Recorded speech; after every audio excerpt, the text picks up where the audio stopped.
સ્વાગત છે। હું છું સુભદ્રા અસારી। હવે જોઈએ આજના મુખ્ય સમાચાર। કાળઝાળ જેવી આકરા ગરમીમાં જ સામાન્ય માણસ 1 મિનિટ પણ ચપ્પલ વગર ચાલી શકતો નથી, ત્યાં એક સાધુ મહાત્મા દંડવત પ્રણામ કરતા કરતા 4 ધામ યાત્રા પૂર્ણ કરી રહ્યા છે।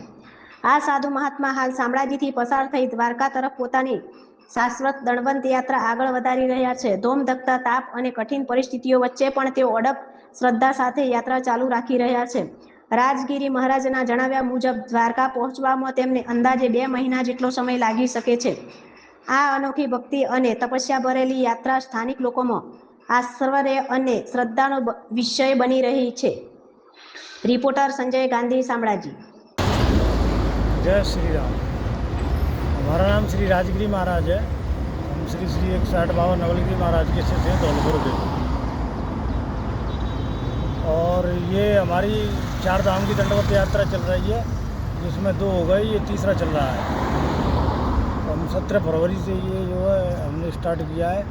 अब देखते हैं, अभी 2-2.5 महीना और लगेगा इसमें, 3.5 महीना हो गए। कहाँ जाने का? द्वारकाधीश।